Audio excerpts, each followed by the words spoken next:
There's a lot of slurs being thrown around in MMA right now, and I just wanted to take a moment to figure out which one was the best, which one was the most effective, which one had the most zing to it. For my money, in an MMA setting, calling someone a casual is the ultimate trump card. You'll try and have a conversation with some MMA fans, and they're always moving the goalpost. You had to be there before the tough boom. You had to be there before Lesnar, before McGregor, before 2020. Personally, I think the people that started watching MMA because of the tough finale are always the funniest. They love to talk about where they were when the fight happened. Oh, I was at my friend's house. Oh, I was at the sports bar. I was here, I was there. It's like 9/11, where everybody remembers where they were. And then everybody loves to say that it spread by word of mouth. The exact phrasing is something like, I called up my friends and I told them all to turn on the TV right now. These guys are beating each other up on live TV. It's always the same thing. I highly doubt that. And if it was that entertaining, you should really be glued to your TV. You don't have time to go call a friend. Unfortunately, I can't remember where I was when Griffin fought Bonner because I was in the fucking womb. Am I a casual? Because that's what this is all about. It's gaining some sort of advantage in discussion. Oh, I've been watching something longer than you, therefore I must know more. Oftentimes, it's not even really like that, especially with a sport that has been growing and evolving and changing as much as MMA has. No one from 2005 is still in the UFC. We're running out of people from 2010. Dominic Cruz just retired, right? That generation of fighters is beginning to kind of slow down here. All these people want to do is keep MMA to themselves, right? They want to be the ultimate authority. I want to share MMA with as many people as possible. I want to tell my friends, my family. I want to tell strangers on the internet. And now for sure there's like an ironic sort of angle to it, right? Oh, those filthy casuals. That's a little bit funny. But I have had people honestly come after me because I don't know niche history from 1995. Name 2 of Pat Militich's title defenses. Like, what the fuck? How am I supposed to... I know he was like a welterweight champion, but like, who could it be, you know? Or even if you misspeak, hell hath no fury. Like, there was one time where I said that I didn't want to see McGregor-Poirier 3. This is after the third fight, and I had completely forgot about the first one. It was a long time ago. It happened on September 27th, 2014. It was a feature fight, so it was probably happening around 8, 9 o'clock my time. I was probably reading a Flat Stanley book or playing a Lego game on my Wii. Like, what do these people want from me? And it's always like a full-on man. Like, specifically the guy who came after me here was a confirmed 50-year-old man with children, you know, wife and kids, whole deal. Do you not have anything better to do? This man took time out of his day. He dropped his kids off at school, went home, wrote a hate comment, and then went to pick his kids up, right? And the phrasing was, I hate when casuals make videos about my sport. I'm sorry, Art Davey, I didn't know who I was talking to, you know? Oh, it's every time. It's always 50-year-olds with kids. I can't tell you how many. It's probably been like 24. And they always have like shitty YouTube channels where they'll review music or they'll review camping supplies. And they'll tell me that I'm wrong. Like, dude, soccer practice is at 8. You know, get off your ass here. My knowledge base begins at UFC 249, and the further back you get from there, everything gets progressively worse. But I have watched every card since. I have went back to watch big moments from other cards, the best fights from other cards. I like Dan Henderson versus Shogun Rua. That was way before my time. Not way before my time, but you understand what I mean. I have been obsessed with MMA for 5 straight years. Am I still a casual? Is being a casual based on time? Based on knowledge? I would say it's probably based a little bit on knowledge, but more so on frequency, right? You can be a hardcore fan for 5 years, fall out of love with the sport, and maybe, you know, come back and you're right back in there. But there was a period of time where you weren't watching, then you're technically a casual. That's why I think MMA YouTube is so important. MMA On Point, as much as maybe I don't agree with their content strategy, it offers a wealth of knowledge to new fans through a listicle format.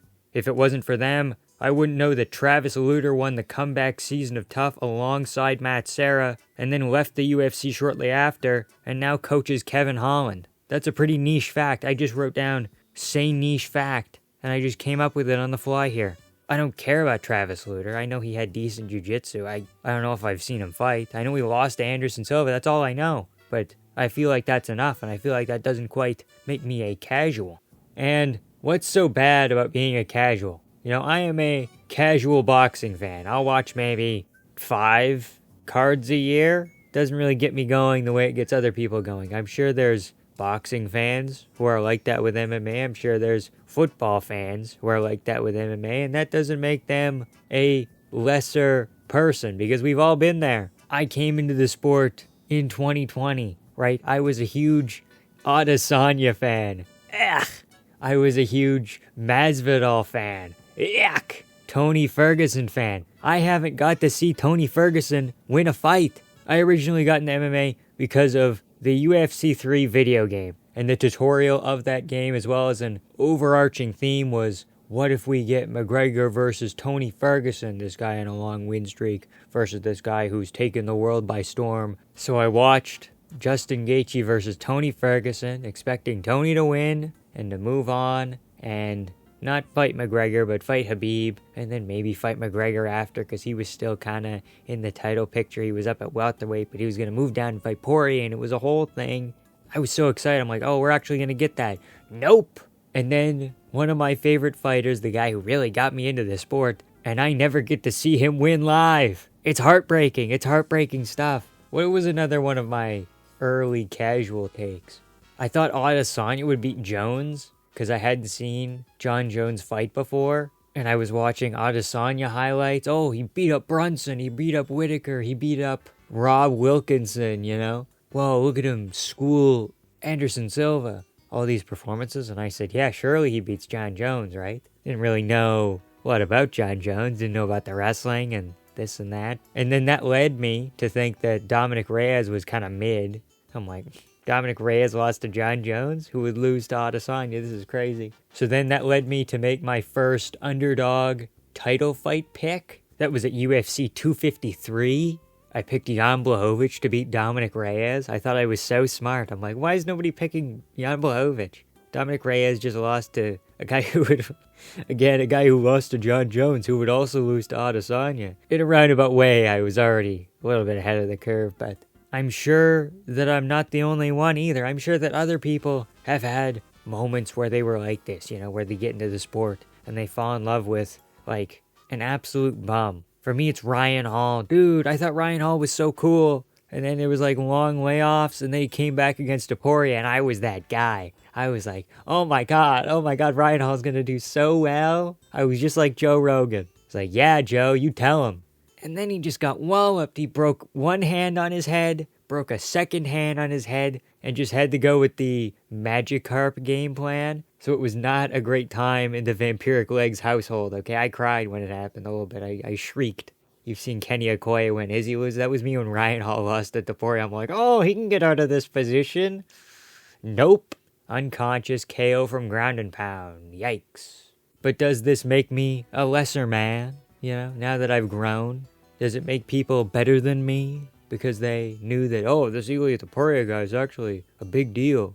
So that's why in the title of this video and over the course of it, I would equate calling someone a casual with a slur in some context. Because it's always derogatory, right? It's always meant to put people down because you know less. And you haven't sunk the hours in, and you haven't done the Sporkle quizzes that I've done, right? Shout out Sporkle.